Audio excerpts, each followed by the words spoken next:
Good day, lords and ladies, and welcome back to Medieval Knights, the channel that brings you the best in daily Let's Plays, tips and trick videos, and streams. I am TJ West, and if you enjoy this video, please be sure to hit those like buttons and subscribe to follow my channel.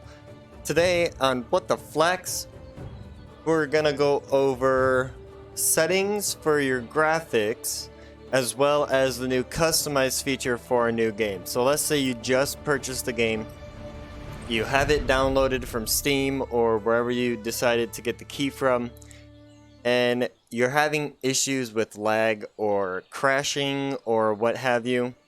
Well, this might actually help you out. So if I go back, this is the main menu, and normally you wouldn't have this continue here because, well, if you just got the game, you haven't started one yet.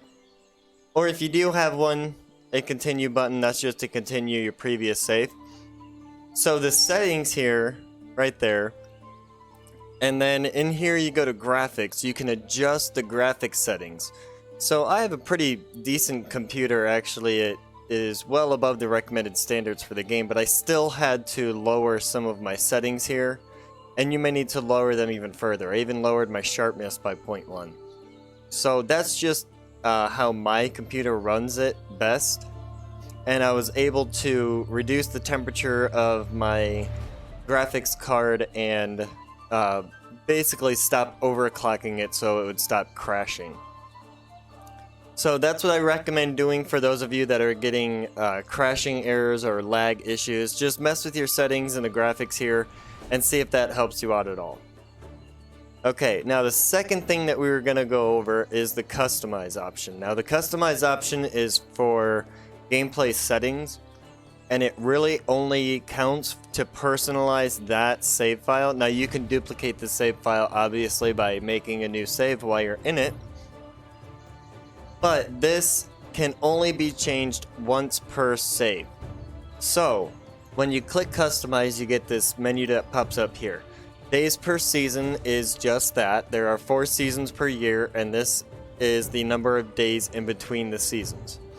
So say you have 3, which is the default, then it would take 3 days for spring, 3 days for summer, 3 days for autumn, 3 days for winter. If you increase that, obviously it's going to be more days, and some quests that require you to wait out seasons may take longer in between doing those. All in all though, it just allows you a lot more time to earn tax money and sell things and just earn gold and whatnot, and basically grind out some skill points and whatnot. So I mean, longer days are okay. I usually set mine to 5. Now the second one here is tax multiplier. 1 is default, so anything times 1 is itself, so basically the taxes that you're getting taxed for, like for your buildings and your crops from your fields, are going to be normal. That's normal right there. If you want to pay less in taxes, then you just lower it here below 1. If you want to pay more in taxes, which I don't know who would, but you can actually increase the tax rate to kind of add more pressure to you to earn that gold and actually do the footwork to get things sold. And you can increase that up to 10 times the normal tax rate. Now again, the normal is 1. If I can actually get there. So the normal is 1, and that's normally what I leave it at. Then we go down to events. Events are basically mini events inside the game. So at season change, say there was a snowstorm that comes up for that winter that makes it really cold, and you're going to use a lot more wood for that winter. Or a heat wave in the summertime, and your people are going to be needing a lot more rest. They're not going to be as effective, and you're going to need a lot more water. Also, there is other ones for like spring and autumn, but I haven't come across those yet. I'm kind of interested to see what they are. But those are just mini events, and some of these things, if you click them, you won't have to worry about the events for you per se, but you will have to worry about your villagers. So that's kind of interesting to keep in mind. Now we have unlimited HP next. That is basically, do you want to be able to die other than by natural causes? Because that'll still happen, but unlimited HP means you're not going to die from a wolf attack or a bear attack. Unlimited stamina means you can run for basically ever.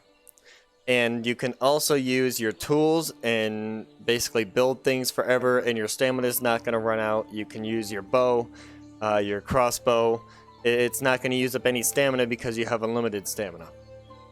Now, unlimited food is basically your hunger, so you won't get hungry if you click this.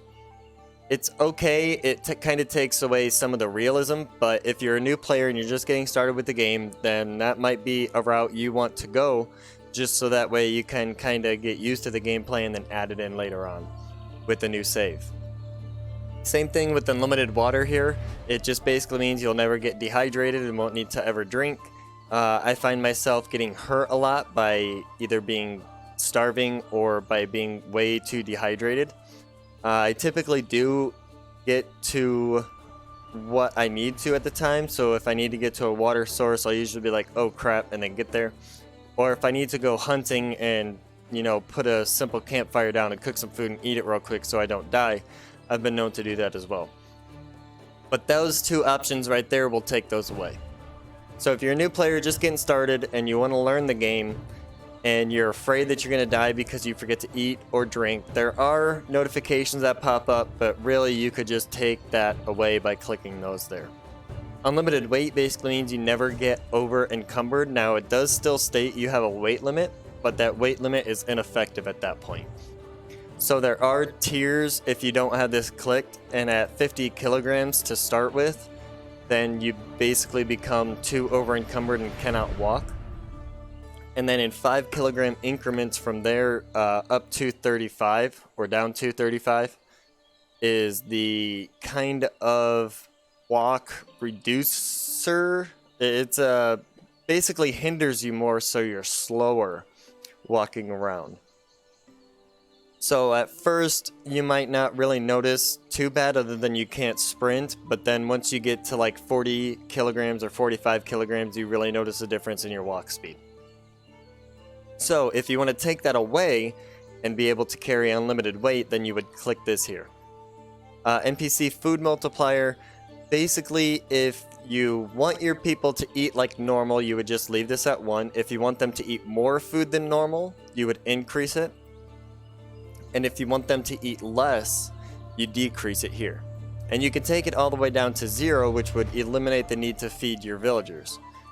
It kind of, again, takes away a little bit of the realism, but again, if you're a new player and just learning the build features and all of that and trying to figure out the scheme features and whatnot, then it might be a good idea to just, you know, eliminate that aspect so you don't have to worry about it.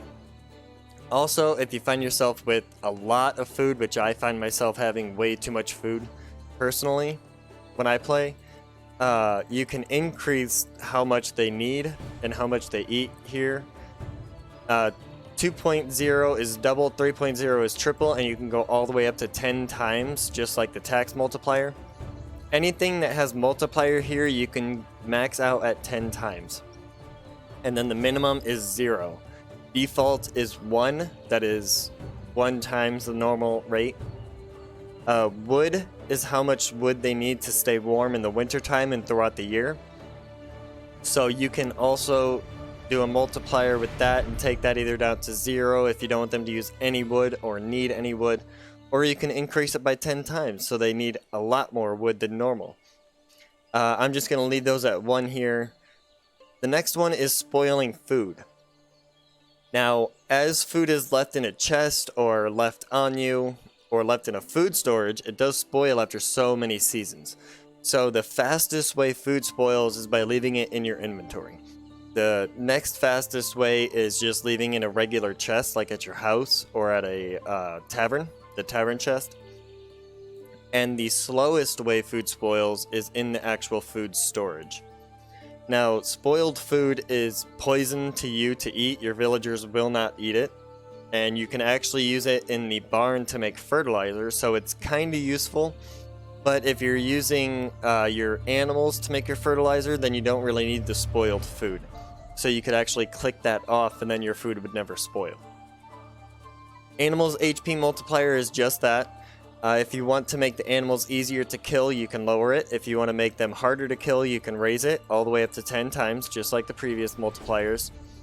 I don't know about you, but a bear with 10 times the amount of health is kind of scary to me. That would be a lot of shots with a crossbow. And then as we go down here, animal damage multiplier. is how much they actually hit you for. You can lower it if you want to where you're only taking half damage every time they hit you, or you could take it to where it's 0 damage every time they hit you. You can also increase the damage multiplier to where they're hitting you for twice the amount, or you can actually slide it over and just go 10 times the amount. So basically if a bear hits you 1 time, you're dead. So I'm gonna take that back down to 1. So that's animal HP multiplier and animals damage multiplier. It affects the animals in a way that ends up affecting you. So animal HP can make them harder to kill or easier to kill, and their damage multiplier means they hit you for harder or they hit you not as hard. Now the last 2 here are pretty simple to go over. Poisoning, if you eat rotten food or you eat like raw meat or unripe berries, they have a chance to poison you. It's in their description at the bottom. In the bottom left of their description, I believe. And it's just a % chance, but if you do get poisoned in-game, there is an herb that you can take. It's called St. John's wort, and eat it, and it'll make the poisoning go away. Now you can take this away to where you could just be a garbage can and eat everything, and that's perfectly fine too. Everybody has their way to play. I typically just leave it on. It just kind of increases the immersive capabilities of the game. You know, it immerses me more. But it's also adding that level of realism to me. Now the last one is also one of those that puts you on a level of realism, temperature. So do you get cold in the wintertime? Do you get hot in the summertime? And the differences are, in the wintertime you're going to need to bundle up or keep a torch lit near you or just staying indoors. And make sure that your buildings are repaired to where you're not going to freeze if you have to stay in one to warm up a little bit. Also, what this means is in the summertime, if it gets hot, and if you have events clicked up here, and you have, say, a sweltering summer, I believe is the event name, where the temperatures are actually higher than normal, then you're actually going to need a lot more water. Well, with the temperature clicked off, you don't have to worry about that because the temperature is not going to affect you. It will still affect your villagers and could affect their production as far as like barn workers go and other workers like that, but really it all depends on whether you have events clicked and what the multipliers are here, as well as other variables in the gameplay settings here. So that's an overview of the gameplay settings, the customize option and feature, as well as a helpful tip about the settings here for people who are having lag issues or people who are having crashing issues. So this has been Medieval Knights, brought to you by TJ West. I would like to thank you all for joining me today. Again, if you enjoyed this video and would like to see more, hit those like and subscribe buttons and ring that bell to be notified of new uploads. Thanks again, and let's keep it medieval, people.